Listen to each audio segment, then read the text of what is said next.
各位，今日同大家講下紅參呢樣嘢啊！嗱，而家呢度嘅紅參條啦、紅參片啦，仲有紅參液啦，通常喺市面上咧都好容易見到啊。咁究竟應該點樣揀呢？今日慢慢同你講清楚。先講下紅參條啦。嗱，呢一種咧，其實咧就比較原生態嘅。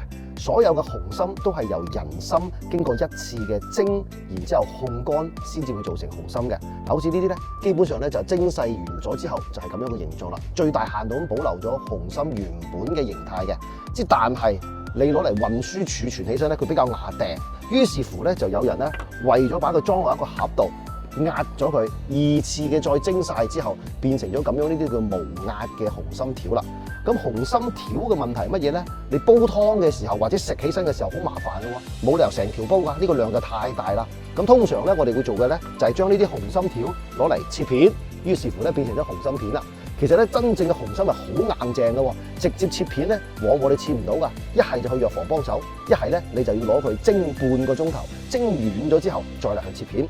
咁切片之後，每次要放幾多，要煲幾耐咧，依然都好講究㗎。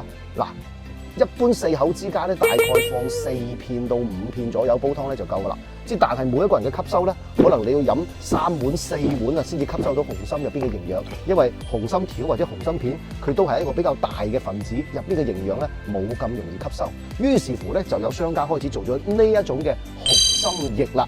佢入邊咧經過咗現代嘅科技下，將啲紅參嘅營養物質咧打成小分子，更加好吸收。而且佢每一袋咧啱好係1.5克嘅紅參嘅量啊，每日一袋下可以滿足到我哋大家嘅需求嘅。咁如果你係諗住平時方便攜帶，要長期堅持飲嘅話咧，不妨試下紅參液。但係你話一家大細要煲湯，咁我哋可以攞紅參片，或者你話再唔放心，我就攞紅參條自己去切，悉隨尊便啦。